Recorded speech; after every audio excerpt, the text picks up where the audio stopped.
Obviously not one of our better showings, Got to give Ole Miss a ton of credit. They came ready. On the road, we did not come ready, I, I got to figure out how to do a better job making sure our guys are ready to go. Our first 10 possessions, we had 7 turnovers. We've been having some issues with turnovers throughout the year. This defense turns people over, and we didn't have our guys ready to go, not turn it over. And then maybe the most disappointing thing of the night, in my opinion,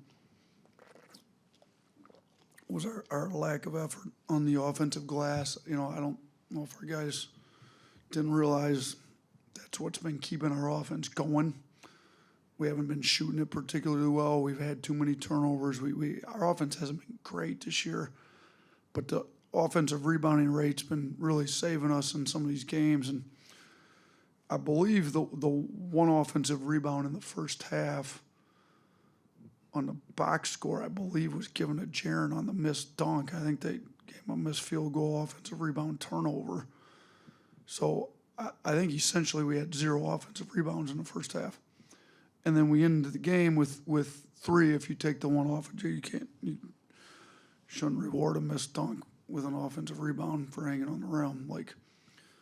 So to go from 23 against A&M, who's one of the toughest teams in the country, and Ole Miss is tough too, nothing to take away from them, but you can't go from 23 to 3 and expect to win the game. Ole Miss defense is very good. Coach Beard's always had great defensive teams. Coach Adams is over there helping them. He's always had great defensive teams. Their switching definitely messed with us. As a staff, I thought we had our guys ready to go. We obviously did not. We got to do a way better job. A&M's got a similar defense, but they don't switch 1 through 5 on and off the ball like Ole Miss did as much. And, for the few times that we were able to make them pay, the rest of the game, we just got super stagnant. We only had 11 assists to 21 turnovers, and we weren't ready to go. And you know what? Defensively, we definitely had some mistakes, and we should have been better. But we lost this game on the offensive end. We lost the game with our turnovers, our lack of effort on the offensive glass. Guys that we count on to go get offensive rebounds came through with nothing for us tonight, and we got to do a better job making sure our guys mentally are ready to go and understand how tough these games are every single night out in the SEC. You guys tally up the blue collar points for tonight? Yeah, we did. It was I might have been a season low. It's a little disappointing on what they term blue collar night. We had 72.5 to their 89.5, so they almost had 20 more than we did. So again, I told our guys in the locker room after the game, we have to deserve to win, and we didn't deserve to win this game. Ole Miss came in, and they deserved to win the game. You have to deserve it with your preparation going into the game, and then you got to deserve it with your effort once you're in the game. And we the team that deserved to win tonight won the game tonight.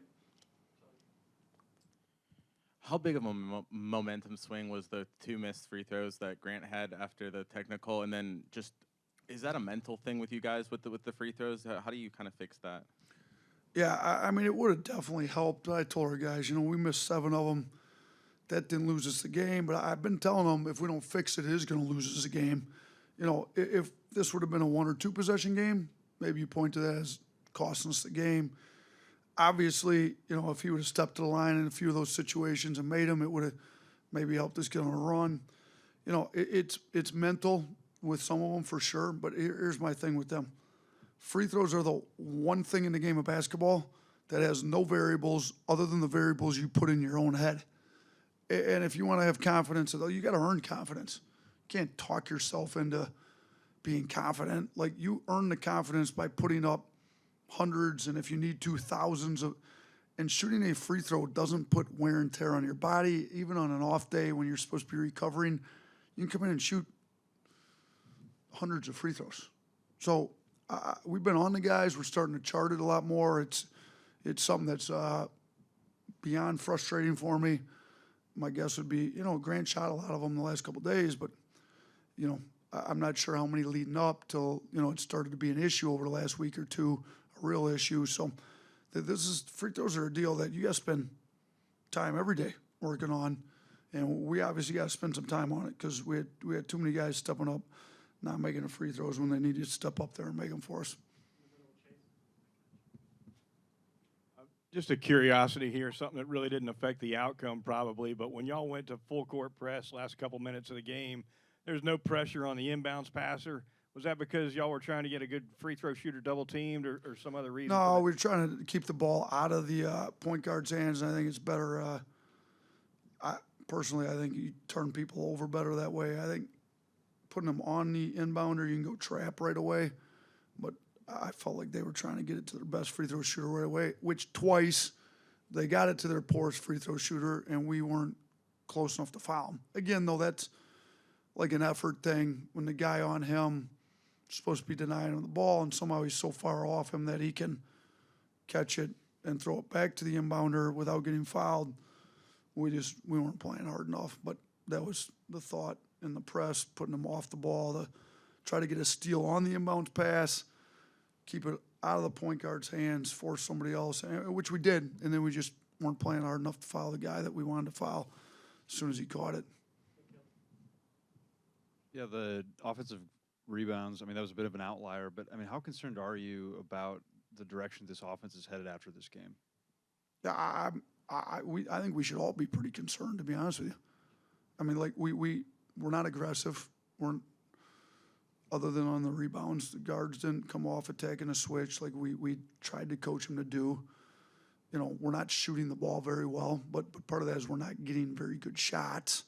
So, you know, I mean, we only shot 23s. Now, part of that was their switching because they'd switch and our guys wouldn't be ready to attack the switch, and then you're not pulling the help in. Like, I think we will figure it out. You know, I think Coach Pannone, Coach Bowman, myself spend most of the time on the offensive side, and we'll spend a lot of time evaluating this one. But we're going to definitely have to get back to getting to the offensive boards. That's been saving our offense. I don't know if the guys just felt like they didn't need to anymore or what, but that obviously didn't work very well for us.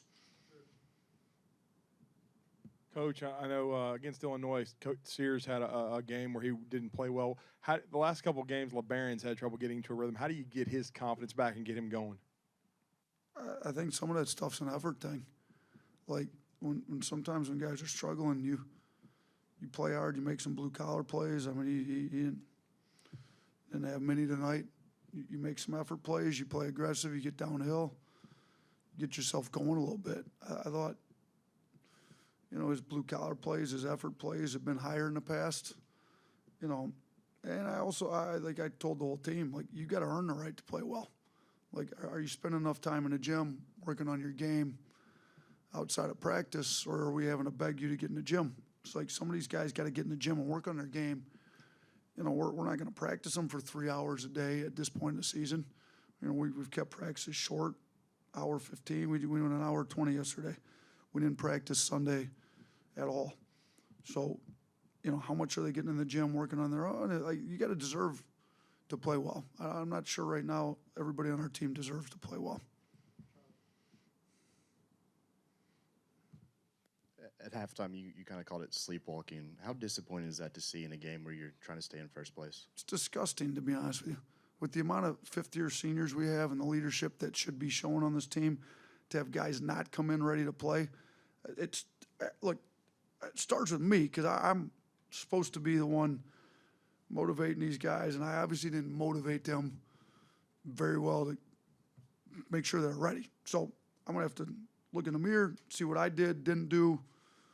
We're going to have a good talk with some of these seniors that are supposed to be our leaders and figure out why we weren't ready to go tonight, because it's very disappointing. It's disgusting and it's frustrating. And it's not like we lost to a bad team. This is a really good team. I mean, they're in first place. You know, them and Auburn are tied now, first place in the league. But, you know,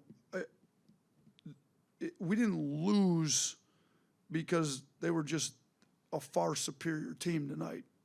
I felt like we lost because they came ready to play. They brought energy. They brought effort. And we did not. That's a frustrating way to lose.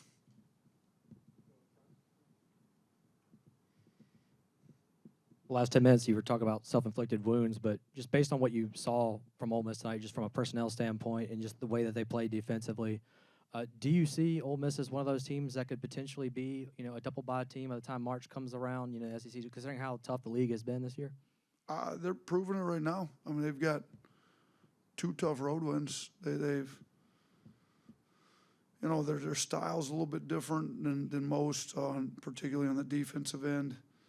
They've got good, hard-nosed, tough players. I mean, you look at some of the guys, they've got 7 kids on that team that scored 1,000 points or more in their career.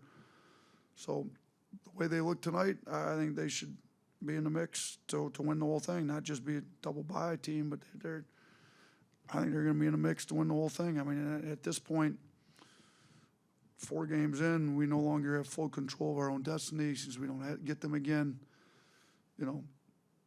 Somebody else is going to have to beat them. We're going to have to take care of business, and they're going to be in the mix, I think. So they're a good team. You got to give them a bunch of credit for the way we played tonight too. I mean, I'm disappointed with our effort, the way we came out ready to play, but you got to give them a ton of credit with the way they guard, the way they play. They were ready to go. And what kind of problems does a player like Dia present to you guys in the front court with just his kind of skill set and shiftiness there? Yeah, he obviously presented a lot tonight. We knew he was good. I thought some of their guards had been some of their higher scorers coming in, but when we switched, he seemed to be able to punish us on the switch a little bit more.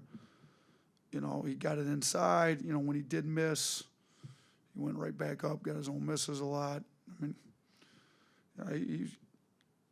he was a problem for us tonight. So we may have screwed up some of the matchups. He played 31 minutes. I didn't play Cliff nearly as much. I probably should have played Cliff more, matched up with him, switched less. But he was an issue tonight. That's we got to do a better job preparing for bigs like that. Obviously not the outcome, but Chris Youngblood definitely get some good hustle plays and also finish well around the basket. What did you think of him and how he could be like a spark plug for you guys? Yeah, maybe it's hard to pick out any kind of silver line in this, but he played heavy minutes. Seemed like his body was responding better. He didn't shoot it particularly great, 3 of 10, but I think he's getting more comfortable in the offense. So making some tough plays. He's also he had some screw ups too, but hopefully he's more comfortable.